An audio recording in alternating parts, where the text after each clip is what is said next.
Hey you guys, I just wanted to do a quick channel direction, channel update sort of video that I like to do periodically. So, it's been a year and a half. Oh, happy 10,000 by the way. And we're also approaching 1 million views, like imminently, if it's not happening right this second. So anyways, congratulations to you guys for all pitching in, watching, and giving me the motivation to keep making the videos. Okay, so over the last year and a half, I've done a lot of different type of content. I've done reviews, lots of reviews. I've done some tutorials, I've done some sort of vloggy things, I've done the occasional comedy thing, and I'm starting to hone in on what I would like to focus on this year. So one of the things that happened early on in the year was I kind of put out a call for, viewer input and direction early in the year, and I was feeling pretty down and I was feeling kind of burnt out from putting so much into the channel and just not seeing a lot of growth and spending so much money on it. And then I had a huge outpouring of support from you guys, which I really appreciated. There was tons of products sent. People started contributing to the Patreon, which we'll talk about a little bit later. There was also a Gofundme, is still actually. And that did a couple things. One of them was it actually made me have a commitment to keep producing content even when I sort of feel like I don't want to. And the other is that it provided me with funds to be able to buy things, which was great. So I've been able to do some of the heavily requested items. First, let's get into tutorials. So I'm not really doing very much of those anymore. And the reason is, when I go out and skate, I have 4 kids and I work full time, and I have such a limited window of time to skate that doing a good tutorial takes at least 45 minutes to film. And if I'm only getting an hour to skate, then what's happening is I'm actually not getting to skate. So I've been focusing more on reviews and sort of skate philosophy stuff, because when I film those, I'm able to just skate, which is what I personally really need to do. So I apologize if you guys were hoping for a lot of tutorials. I don't think I'm going to be doing much of those this year. In some magical future when I have lots more free time, I would love to actually do them, because I genuinely like giving you guys that input, but it's just not conducive. It's not a win-win right now, and we need those win-win things to keep this going. So product reviews. They've been good, and you guys request a lot of stuff, and I can't possibly get to it all. I mean, let's just think about this logically. There is hundreds of board brands. There is more board brands than ever. However, there is a total monopoly on who is pressing those boards. So we already know that most boards are all coming from the same place, or the same 5 places, unless it's a small and unique local presser that you have in your area. That's rare though.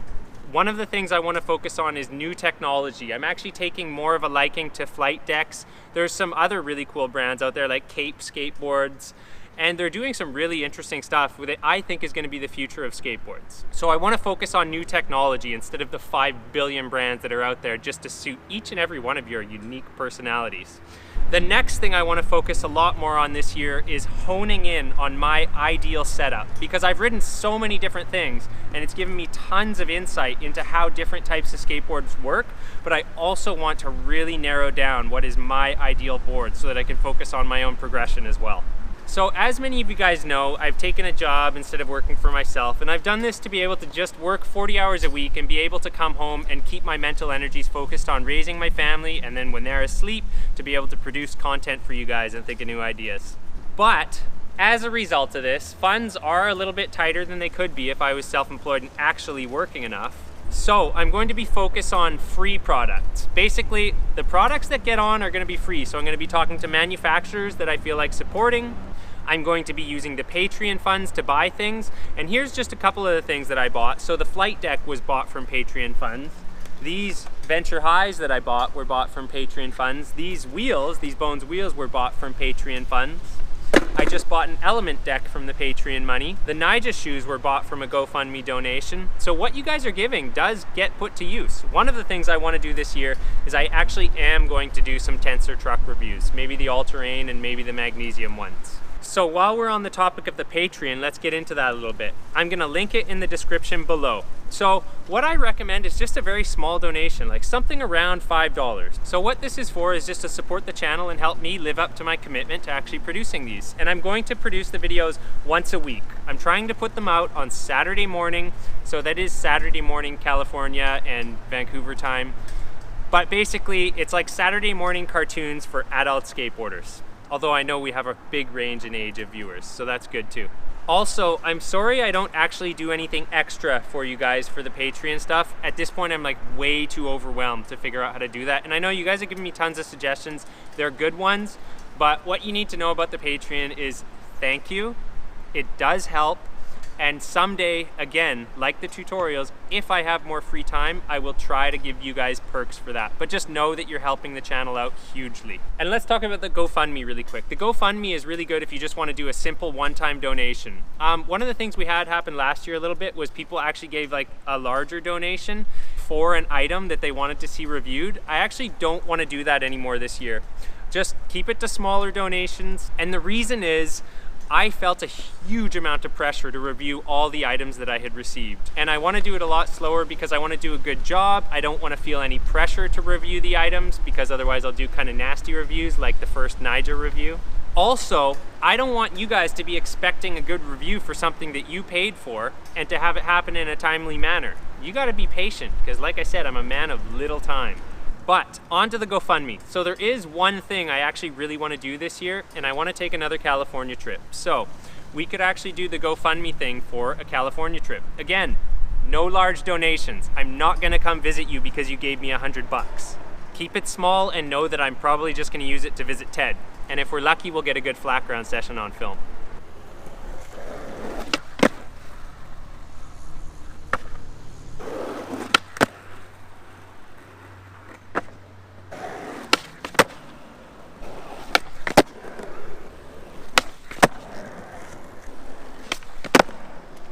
So again, loving this setup, and you'll have to find out why in future videos. Also, forgive me, I'm gonna recycle that content and use it in the Spencer Hamilton review because I don't feel like doing it again. So somebody suggested to celebrate 10,000 subs, why not do a TED story? And I don't have that many I can actually share on the channel because I wasn't the most well-behaved youth.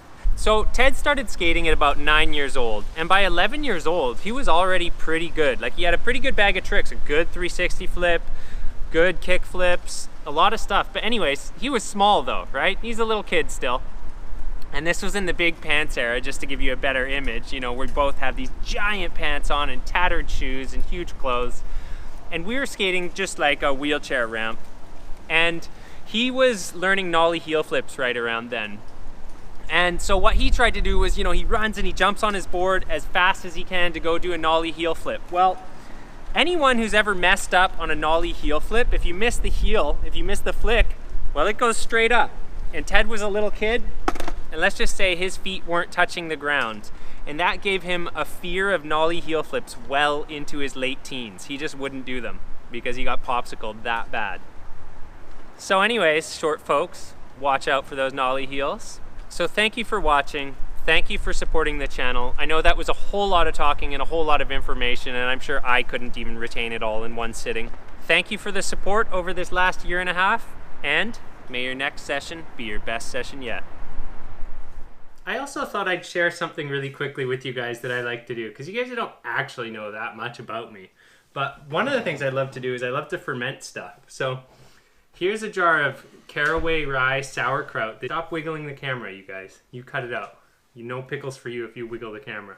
Anyways, this caraway rye sauerkraut. Love this stuff. And I've got just some garlic dill pickles here. Are these pickles good, you guys? Yeah. No, they're spicy. These aren't the spicy ones. These are the spicy ones. This was habaneros. So this was actually a big jar. I think I put like five habanero peppers in. So this is the last. My lips are still stinging from this pickle right here. It was good. But the habaneros weren't quite right. They gave it kind of a floral flavor. So jalapenos or serranos or chili peppers are better. The habaneros have a bit too much of their own flavor. This is horseradish pickles. Haven't tried these yet. All right, little kids, do you want a pickle? Yeah. Have you been well behaved enough? Stop touching the camera or you'll get no pickle. Hey, I haven't touched it. Oh, I can't get it out. Daddy, did you know you're filming it right now? Yeah, I know, and I can't get the pickle out. Okay. Oh, careful, it's a juicy one. Can I have a spicy one? You want a spicy pickle? A jalapeno one. I don't have any spicy ones here. You want a jalapeno pickle? Yeah. Okay. Oh, here's your pickle. All right. Pause it for a second. We're gonna go get a spicy pickle. Just pause. I forgot. I also made spicy garlic cauliflower. This was really good. Okay, jalapeno pickle. Boy, you ready to try them? Yes. Bubbles. All right. Woo! Hello. There you go. Try the spicy one. How is it? Is it good? Look at that bubble in there. Natural fermented food. The way an old grandma did it. Spicy. Is it too hot for you? No. Let me try it. Mmm. Oh, it's really good. That's perfect. That's not too spicy. These ones are way too spicy. Okay, gotta try the horseradish. That's gonna be spicy. Horseradish is a different kind of spicy. Smells good. Horseradish is subtle. Not too much.